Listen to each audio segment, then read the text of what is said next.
So let's think about square roots for a minute. If the square root of 9 is 3, which we know that it is, since 3 times itself gets you 9, we're looking for the square root of -9, which essentially means we're looking for a number that when you take it times itself gives you -9. But if you think about -3 times -3 still gets you +9.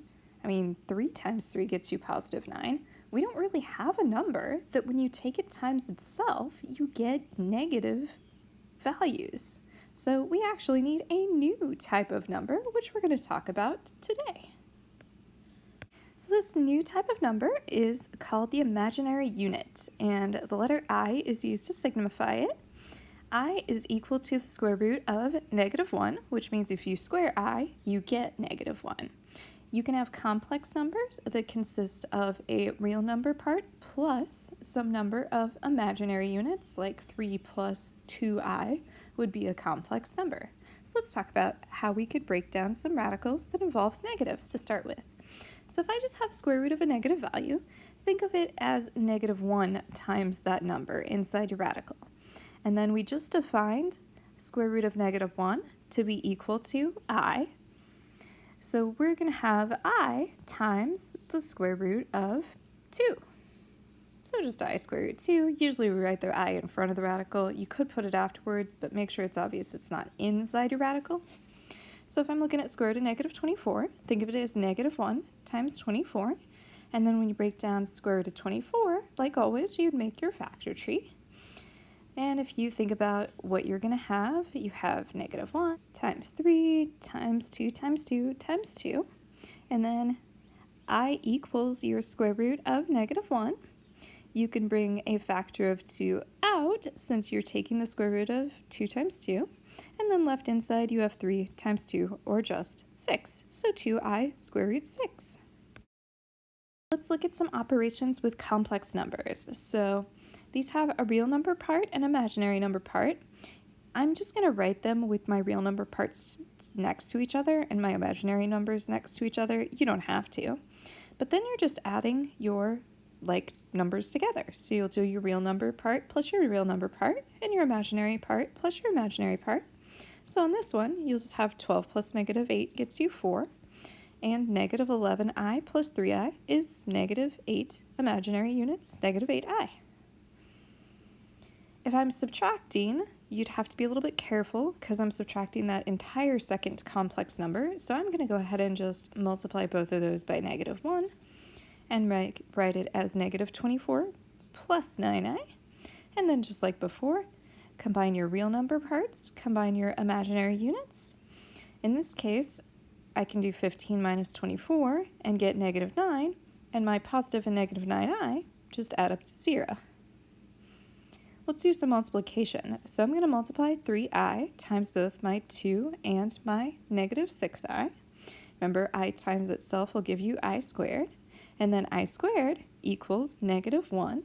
So I'm going to end up with 6i plus 18, and then standard form technically is the real number part first, so I'm just going to reorder it. A little bit more distributive property on this next multiplication. So I'm going to take my -8 times 4 is -32. -8 times -7i is positive 56i. 2i times 4 is 8i. And then 2i times -7i is -14i squared. We can combine our 56i and 8i, add them together, and get 64i. Don't forget that anytime you have I squared, it equals -1. So I have -14 times -1. Which is just going to give me a positive 14. So I have -32 plus 64i plus 14. And then I can add my -32 and my 14 together and just end up with -18 plus 64i. All right, we've added, we've multiplied, we're going to do a little division. So kind of like radicals, if you have a radical in your denominator, it's not considered simplified and you rationalize it. If you have an imaginary number in your denominator, it's also not considered simplified. And if I multiply I times itself, it'll give me I squared, which is this -1. It's going to multiply by I over I, which just gives me 2i over I squared, and then 2i over negative 1 is just negative 2i.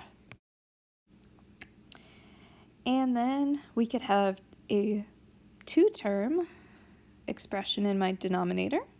So I'm going to multiply it by the conjugate of 3 plus I, which, kind of like when we did our radicals, gets a little bit messy, but if you distribute everything, you're going to have in the denominator 9 plus 3i and then a negative 3i plus my negative I squared. So like we wanted, our middle terms are going to subtract off to 0. There's some like terms on top that we can combine, and our I squared is equal to negative 1.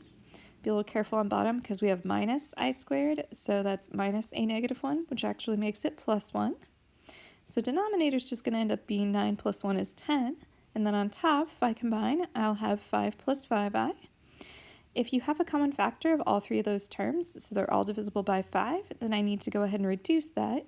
So you'd end up with 1 plus 1i over 2, or you could break it into 1/2 plus 1/2 I if you wanted to. And then throw back to a little bit of factoring. So if you have 16x squared minus 9, we already know how to factor that. If we have a difference of perfect squares, we can think about the square roots of 16x squared and 9, and that will factor into 4x plus 3 and 4x minus 3, because that makes my middle terms of negative 12x subtract off to 0. If you, however, have a 16x squared plus 9, then we kind of have a puzzle on our hands, because I could try 4x plus 3 times 4x plus 3, but I still need that middle term to be 0 x's, and if I do that, I'm going to have a 24x in the middle, even though I have the positive 9 that I need. So that's not going to work. So actually, what I'm going to need to do is involve this imaginary unit, because I'm looking for a number times itself that'll give me a positive 9. Well, if I do 3i and negative 3i, that will actually end up being a positive 9 like I need. And since I'll have a negative 12xi plus a positive 12xi in the middle, those will subtract off to 0. So, like I said, middle terms will get you 0x like you wanted, and then that's a negative 9 times a negative 1 is a positive 9. So that's actually the factoring that I needed.